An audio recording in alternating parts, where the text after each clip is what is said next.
Hi hello friends. நான் இது ரொம்ப நாள் கழிச்சு நம்ம இந்த வீடியோ வந்து உட்கார்ந்து பேசுற மாதிரி நான் ஒரு வீடியோ போடுறாங்க. ஆமாங்க, இவ்வளவு நாள் vlog, கண்டென்ட், அப்புறம் saree business இது மாதிரி மாத்தி நான் பண்ணிட்டு இருந்ததனால இடையில கொஞ்ச நாளுமே நான் வீடியோ போடாம ரொம்ப வந்து டிலே பண்ணிட்டேங்க. அப்புறம் வந்து பாத்தீங்கன்னா இது மாதிரி நம்ம உட்கார்ந்து பேசுறது இதுதான் ஃபர்ஸ்ட் டைம் நினைக்கிறேன். இதுக்கு முன்னால ஒருவேளை பேசியிருந்தாலும் கூட ஓகே தான், ஒன்றும் ப்ராப்ளம் இல்லை. ஆனாலும் இந்த வீடியோ வந்து பாத்தீங்கன்னா எனக்கு ரொம்ப ரொம்ப ரொம்ப ரொம்ப முக்கியமான வீடியோவாக தான் நான் இருக்குன்னு நினைக்கிறேன். ஏன் அப்படின்னு கேட்டீங்க அப்படின்னா, என் வாழ்க்கையில மறக்கவே முடியாத ஒரு தருணம், ஒரு நிகழ்வு இப்ப நடந்துகிட்டு இருக்குதுங்க. நான் வந்து பாத்தீங்கன்னா ரொம்ப ரொம்ப ரொம்ப ஆசைப்பட்ட நாள் வந்து பாத்தீங்கன்னா இதுதாங்க. ரொம்ப வருஷம் கழிச்சு, கிட்டத்தட்ட ஒரு 10-11 வருஷம் கழிச்சு இப்ப மறுபடியும் வந்து நான் வந்து தேர்ட் டைம் வந்து பாத்தீங்கன்னா பிரெக்னன்சியா இருக்கேன். இதை வந்து நான் ரொம்ப சந்தோஷமா வந்து உங்கள்கிட்ட இன்ஃபார்ம் பண்றதுக்கு வந்து நான் ரொம்ப ரொம்ப ரொம்ப சந்தோஷப்படுறேன். இது ஏன் அப்படின்னு கேட்டீங்கன்னா, எனக்கு வந்து முத குழந்தையாகட்டும் ரெண்டாவது குழந்தையாகட்டும் இந்த ரெண்டு குழந்தையை தாண்டி எனக்கு இந்த தேர்ட் பேபி வந்து பாத்தீங்கன்னா ரொம்ப வந்து மறக்க முடியாத நிகழ்வா தான் நான் நினைக்கிறேன். அதுக்கு காரணம் வந்து பாத்தீங்கன்னா நான் ஒவ்வொன்றா சொல்றேன். எல்லாருமே வந்து இந்த தேர்ட் பிரெக்னன்சி வந்து பாத்தீங்கன்னா என்ன கேட்டாங்க அப்படின்னா, உங்களுக்கு ஏன் இந்த தேவையில்லாத வேலை, மெயினா பர்டிகுலரா என்ன, ஏன் உனக்கு தேவையில்லாத வேலை, உனக்கு எதுக்கு 3வது குழந்தை, இத்தனை வயசுக்கு அப்புறம் உனக்கு தேவையா, ஆல்ரெடி உனக்கு ஆல்ரெடி 2 குழந்தை இருக்குது, அப்புறம் எதுக்கு 3வது குழந்தை இப்படின்னு சொல்லி, அதாவது வந்து நம்ம ஆசையா வந்து பாத்தீங்கன்னா ஒரு விஷயத்த நம்ம ஆசைப்பட்டு அதை பண்றோம், அதை வந்து தடுக்கிறதுக்காகவும், அது இல்லாம நிறைய நம்மளை காயப்படுத்துறதுக்கு, இது மாதிரி வந்து நிறைய விஷயங்களை வந்து பாத்தீங்கன்னா நம்ம மன உளைச்சல் ஆக்குறதுக்கு, நம்மளை வந்து என்ன ஸ்ட்ரெஸ்ஃபுல்லா ரொம்ப வந்து பாத்தீங்கன்னா ரொம்ப ரொம்ப ரொம்ப என்ன காயப்படுத்தினாங்க. இதையெல்லாம் தாண்டி நான் வந்து இந்த குழந்தை நான் பெத்தெடுக்க போறேன் அப்படிங்கிறது வந்து பாத்தீங்கன்னா நான் எவ்வளவோ என் வாழ்க்கையில வந்து பாத்தீங்கன்னா எவ்வளவோ போராட்டம், எவ்வளவோ அசிங்கம், எவ்வளவோ கேவலம், இது எல்லாத்தையுமே தாண்டி நான் ஒரு விஷயத்த வந்து பாத்தீங்கன்னா அதிகப்படியான முக்கியத்துவம் போட்டு நான் பண்றேன் அப்படின்னா இந்த குழந்தைக்காக மட்டும்தான் நான் நினைக்கிறேன். அது வந்து பாத்தீங்கன்னா நிறைய நிகழ்வுகள் என்ன பேசாத வந்து பாத்தீங்கன்னா அசிங்கப்படுத்தி கேவலப்படுத்தி, அதாவது வந்து இந்த வயசுக்கு அப்புறம் உனக்கு எதுக்கு இந்த குழந்தை, ஏன் இப்படி பண்ற, இவெல்லாம் அடங்க மாட்டா செய்ய மாட்டா, அதாவது வார்த்தைகளால இவ்வளோ வார்த்தைகள்லாம் சொல்ல முடியாதுங்க. அவ்வளோ வார்த்தைகளால் வந்து பாத்தீங்கன்னா என்னை காயப்படுத்திருக்காங்க. நான் எதுக்காகவுமே வந்து பாத்தீங்கன்னா என்னமோ யாரோ பேசிட்டு போங்க, எனக்கு இந்த குழந்தை ரொம்ப முக்கியம் அப்படின்னு சொல்லி இப்ப வரைக்குமே வந்து பாத்தீங்கன்னா எனக்கு வந்து 4 மந்த் கிட்ட ஆச்சுங்க. 4 மந்த் வந்து பாத்தீங்கன்னா ஸ்டார்ட் ஆகி நடந்துகிட்டு இருக்குங்க. இப்ப வரைக்குமே நான் வந்து பாத்தீங்கன்னா வெளியே வந்து பாத்தீங்கன்னா நான் டெய்லரிங் ஃபீல்டுல இருக்கேன். டெய்லரிங் நான் தைச்சுக்கிட்டு இருக்கேன், ட்ரெஸ் சேல்ஸ் பண்ணிட்டு இருக்கேன், எல்லாமே பண்ணிட்டு இருக்கேன். அப்படி இருந்துமே இதை வந்து நான் வெளியே யாருக்கிட்டுமே சொல்லலை. இது ஏன் அப்படின்னு கேட்டீங்கன்னா, இது வந்து எனக்கு முக்கியமான தருணமா பாக்குறேன். அதாவது வந்து என்னோட தொழிலும் வேணும் எனக்கு, அது இல்லாம அதை தாண்டின ஒரு விஷயம் இந்த குழந்தையும் எனக்கு, இந்த பாப்பாவும் எனக்கு வேணும் அப்படிங்கறதுனாலதான் இதை வந்து யார்கிட்டயுமே இன்ஃபார்ம் பண்ணாம இருந்தேன். ஒரு ஸ்டேஜுக்கு மேல வந்து பாத்தீங்கன்னா இப்ப வரைக்கும் இன்ஃபார்ம் பண்ணாம இருந்தேன். இப்ப ஏன் இன்ஃபார்ம் பண்றேன் அப்படின்னா, இவ்வளவு நாள் வந்து நம்ம ஸ்டிச் பண்ணிட்டு இருந்தேன். இப்ப வந்து இனிமேல் வந்து ஸ்டிச் பண்ண முடியாது அப்படிங்கிற ஒரே காரணத்தினால நான் வந்து எல்லாத்தையுமே இப்பதான் வந்து வீடியோவை போடுற, ஒரு சிலரை தாண்டி யாருக்குமே தெரியாது. இப்ப இந்த ஒருவேளை இந்த வீடியோவை பார்த்து எல்லாரும் தெரிஞ்சுக்கிட்டதான் உண்டு. ஏன்னா இதுக்கு மேல டாக்டர்ஸ் வந்து நீங்க தைக்க கூடாதுன்னு சொல்லிட்டாங்க. இதுக்கு முன்னாலே தைக்க வேண்டாம் தான் சொல்லியிருந்தாங்க. இருந்தாலுமே வந்து நான் வெளியே கட்டிங் மட்டும் போட்டு வெளியே ஸ்டிச் பண்ணி வாங்கிட்டு இருந்தேன். அதுக்கு எனக்கு வந்து சுத்தமாவே செட் ஆகல. அதனால வந்து பாத்தீங்கன்னா அதை அப்படியே ஃபுல் அண்ட் ஃபுல் ஸ்டாப் பண்ணிட்டு இப்ப வந்து நான் வந்து சாரீ ட்ரெஸ் கலெக்ஷனுக்கும் நான் போறதே கிடையாது. ஏன்னா சாரீ எடுத்து நான் சேல்ஸுக்காக நான் போவேன். பழைய விளாக்ல எல்லாம் பாத்துருந்தீங்கன்னா உங்களுக்கே தெரியும்னு நினைக்கிறேன். அப்ப அதை அப்படியே ஃபுல்லா ஸ்டாப் பண்ணிட்டு இப்ப இந்த பாப்பாவுக்காக, இந்த குழந்தைக்காக நான் ரொம்ப வந்து ப்ரே பண்ணிட்டு இருக்கேங்க கடவுளை. எனக்கு இந்த குழந்தை வேணும் வேணும் அப்படிங்கறக்காக ரொம்ப கடவுள்கிட்ட ப்ரே பண்ணிட்டே இருந்தேன். ஆனா கடைசி வரைக்குமே யாருக்குமே இந்த குழந்தை இருக்கும் அப்படிங்கறது நம்பிக்கையோ இல்லை.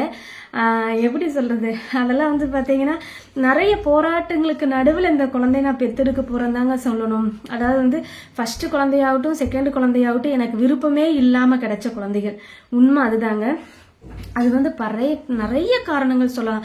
ஒரு காரணம் 2 காரணம்லாம் சொல்ல முடியாதுங்க. நிறைய காரணங்கள் சொல்லிட்டு அடிக்கிட்டே போகலாம். மன உளைச்சல், மன நிம்மதி இல்லாம போனது, ஸ்ட்ரெஸ், ஃபுல்லா சுத்தி இருக்கிறவங்கனால எனக்கு வந்த இடைஞ்சல்கள், அப்புறம் வந்து பாத்தீங்கன்னா எனக்கு கொடுத்த கஷ்டங்கள், அவமானங்கள், நான் பட்ட தோல்விகள், நான் பட்ட அவமானங்கள், இது எல்லாமே வந்து பாத்தீங்கன்னா அதெல்லாம் வந்து மறக்கவே முடியாத ஒரு நினைவுகள். நானும் எவ்வளவோ வந்து மறக்கணும்னு நினைச்சு மறந்து நம்ம குடும்பம், நம்ம வாழ்க்கை, நம்ம தான் அப்படின்னு சொல்லி எல்லாத்தையும் தாண்டி நம்ம போனாலுமே அந்த விஷயத்த வந்து ஞாபகப்படுத்துறது அவங்களாதான் இருப்பாங்க நான் நினைக்கிறேன். ஏன்னு கேட்டீங்கன்னா நம்ம எவ்வளோ அவமானம் அசிங்கம் நடந்தாலும் அதை மறந்துட்டு அது ஓகே அடுத்த கட்டத்துக்கு நம்ம மூவ் ஆகி போகலாம் அப்படின்னு நினைக்கும் போது திரும்ப நம்மளுக்கு அதே மாதிரி அசிங்கத்தை திரும்ப திரும்ப கொடுக்கும்போது அதை மறக்கவே மறக்காதுங்க. அது எத்தனை பேர் அக்ரி பண்றீங்க மறக்காம நீங்க கமெண்ட் சொல்லுங்க.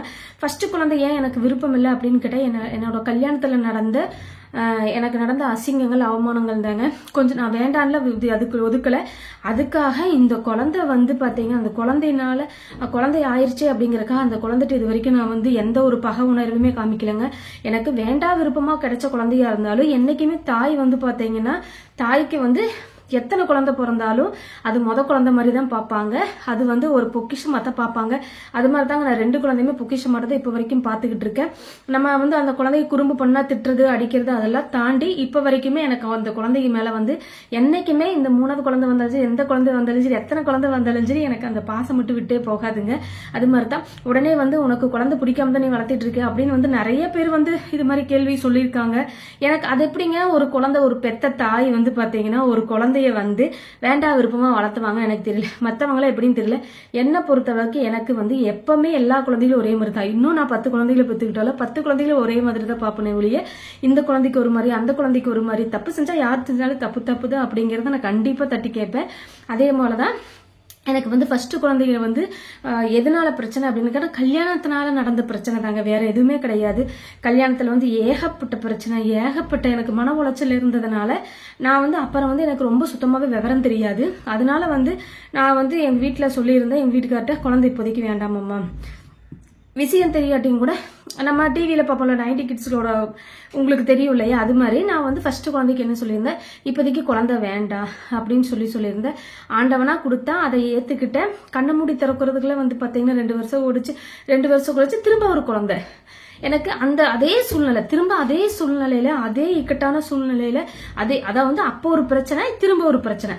அதாவது பிரச்சனையிலேயே தான் என் வாழ்க்கை ஓடிட்டே இருந்துச்சு. அந்த சந்தோஷமான தருணத்தை நான் இப்ப வரைக்கும் கடைசி வரைக்கும் நான் அந்த குழந்தையோட உன்னதமான ஒரு குழந்தைக்கு உன்னதமான நம்ம வகுத்துல சமைக்கும் போது நம்ம வயிற்றுல பாத்தீங்கன்னா ஒரு குழந்தைய 10 மாசம் சமைக்கும் போது என்னெல்லாம் நம்ம அனுபவிக்கணுமோ அதை எதையுமே நான் அனுபவிக்கல.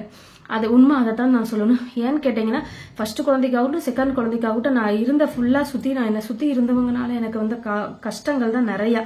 அதாவது அவங்கனால எங்க 2 பேத்துக்குள்ள எங்க 2 பேத்துக்குள்ளுமே ஒரு அண்டர்ஸ்டாண்டிங் இல்லாம நிறைய பிரச்சனைகள் சொல்லிட்டே போலாங்க. அதெல்லாம் தோண்ட பாத்தீங்கன்னா நம்மளுக்கு தான் நாருன்னு சொல்லுவாங்க இல்லையா, அது மாதிரி தாங்க என்னோட வாழ்க்கை இப்ப வரைக்குமே போயிட்டு இருக்கு. இத்தனை வருஷம் கழிச்சு பல போராட்டங்களுக்கு நடுவில் நான் எவ்வளவோ சாதிச்சிருக்கேன். அதாவது என்னால முடியும் சொல்லி எல்லாரும் உன்னால முடியாதுன்னு சொல்லும் போது எல்லா விஷயத்தையும் வாழ்க்கையில நான் பல போராட்டங்களுக்கு நடுவில் அதை சாதிச்சு அமைச்சிருக்கேன். ஆனா இது பாத்தீங்கன்னா இன்னும் அதை விட 100 படி மேல போய் என்னோட கஷ்டம் என்னோட வலி வேதனை எல்லாத்தையும் தாண்டி தாங்க இந்த குழந்தைய நான் பெத்துக்க போறேன். உண்மைதாங்க. அதெல்லாம் வார்த்தைகளால சொல்ல புரியாது. அந்த வார்த்தைகளை அனுபவிச்சா மட்டும்தான் புரியும்னு சொல்லுவாங்க இல்லையா, அந்த வார்த்தைகளை அனுபவிச்சவங்களுக்கு என்னால மட்டும்தான் அதனால உணர முடியும். இதுக்காக தேர்ட் பேபிக்காக நிறைய பேர் ஃபீல் பண்ணுவாங்க. தேர்ட் பேபி ஆயிடுச்சு, 4th பேபி ஆயிடுச்சு, இது என்ன பண்றது வேண்டாம் அப்படிங்கிற மாதிரி ஃபீல் பண்ணுவாங்க. என்ன பொறுத்தளவுக்கு நான் அது மாதிரி ஃபீல் பண்ண கிடையாதுங்க. ரொம்ப சந்தோஷமா தான் நான் இதை அனுபவிக்க போறேன். ஸோ ரொம்ப ரொம்ப ரொம்ப சந்தோஷமா தான் பாத்தீங்கன்னா அதை ஏத்துக்கிறேன். நான் நினைச்சு வேற மாதிரி நினைச்சுக்கிட்டு இருந்தேன். ஆனா இப்ப பாத்தீங்கன்னா வேற மாதிரி நடக்குது. ஆனா பரவாயில்ல, இருந்தாலுமே எனக்கு ரொம்ப ரொம்ப ஹாப்பி தான். எல்லாரும் இந்த ஹாப்பி சந்தோஷமா அனுபவிப்பாங்களா அப்படிங்கறதுல எனக்கு தெரியல. ஆனா என்ன பொறுத்தளவுக்கு என் பசங்களாகட்டும் என் பசங்களுக்குன்னா ரொம்ப சந்தோஷம். அதாவது அவங்க ஒவ்வொன்றும் கேட்டுக்கிட்டே இருப்பாங்க, அம்மா எனக்கு பாப்பா பெத்து கொடுங்கம்மா பாப்பாவை பெத்து கொடுங்கம்மா அப்படின்னு சொல்லிக்கிட்டே இருப்பாங்க. அப்பெல்லாம் நான் என்ன சொல்லுவேன் அப்படின்னு கேட்டீங்கன்னா, தம்பி வேண்டாண்டா தம்பி என்னால முடியாது, இந்த வயசுக்கு மேல பிறந்து அதுக்கப்புறம் அந்த பாப்பாவை வளர்த்தி உங்களை பாக்குறதுக்கு ரொம்ப கஷ்டம்டா தம்பி அப்படின்னு சொல்லி. ஏன்னா என்னோட ஹெல்த் இஷ்யூல நிறைய இஷ்யூ இருக்கு ஹெல்த் இஷ்யூல. அதனால பாத்தீங்கன்னா நான் வேண்டாம்னு சொல்லிட்டு இருந்தேன். அதுக்கப்புறம் இப்ப சரி ஓகே நம்மளுக்குன்னு ஒரு குழந்தை இன்னொரு குழந்தை வேணும் அப்படிங்கறதுக்காக ரொம்ப ரிஸ்க் எடுத்து ரொம்ப பாத்தீங்கன்னா நான் எப்படி சொல்றது அதெல்லாம் நிறைய சொல்ல முடியாதுங்க. இனி வர vlogல நிறைய உங்களுக்கு நான் அப்லோட் பண்ண முடிச்ச அளவுக்கு நான் ட்ரை பண்றேங்க. இந்த தருணத்தை என்னோட வாழ்க்கையில நான் மறக்க முடியாத தருணமா தான் நான் பாக்குறேன். இதுக்கு மேல உங்களுக்கு என்ன டவுட்டா இருந்தாலும் கீழே மறக்காம கமெண்ட் பண்ணுங்க. கண்டிப்பா நான் உங்களுக்கு நான் வீடியோ போடுறேன். அப்படி இல்லை அப்படின்னா அதுக்குண்டான ஆன்சர் நான் உங்களுக்கு சொல்றேன். எனக்கு ப்ரெக்னன்சி ரொம்ப ரொம்ப ரொம்ப ரொம்ப ஹாப்பியாக இருக்கேன். இந்த ஹாப்பியை வந்து பார்த்தீங்கன்னா ஒரு பொண்ணாக மட்டும்தான் அனுபவிக்க முடியும். யாருனாலுமே அதை வந்து உணரம் கூட முடியாதுன்னு சொல்லுவாங்க. அந்த உணர்வு பூர்வமான தருணத்தை நான் அனுபவிச்சுக்கிட்டு இருக்கேன். எனக்கு ரொம்ப சந்தோஷமா இருக்குங்க. என்ன இடையில கொஞ்சம் சில பல வலி வேதனைகள் இருந்தாலும் இது எனக்கு சுகமான வழியாக தான் நான் பார்க்குறேன். இது எத்தனை பேர் உணர்றீங்க அப்படின்னு சொல்லி மறக்காம கீழே கமெண்ட் பண்ணுங்க. உங்க வீட்டில் யாராவது மாசமா இருந்தாங்கன்னா நீங்க எவ்வளோ ஹாப்பியா இருக்கீங்க அப்படிங்கறத கீழே மறக்காம நம்ம சேனலுக்கு கீழே வந்து கமெண்ட் பண்ணுங்க. ஓகேங்களா? இனி அடுத்தடுத்த அப்டேட் நான் உங்கள்கிட்ட கொடுத்துட்டே இருக்கேன். நான் என்ன செக்அப் போனேன், என்ன மாதிரி பண்ணினேன், அடுத்த செக்அப் ரிசல்ட் எல்லாமே வந்து பார்த்தீங்கன்னா உங்களுக்கு ப்ராப்பராக வந்து நான் வீடியோவை போடுறேன். அப்புறம் வந்து மாசமா இருக்கும்போது வந்து என்ன நல்லா பண்ணிட்டு இருக்கேன், நல்லா சாப்பிட்றேன், என்ன ஃபுட் எடுத்துக்கிறேன் அப்படிங்கறது நம்ம வந்து கீழே வந்து மறக்காம நான் ஒரு வீடியோ போடுறேன். கீழே வந்து நம்மளுக்கு சப்போர்ட் பண்ணிட்டே இருங்க.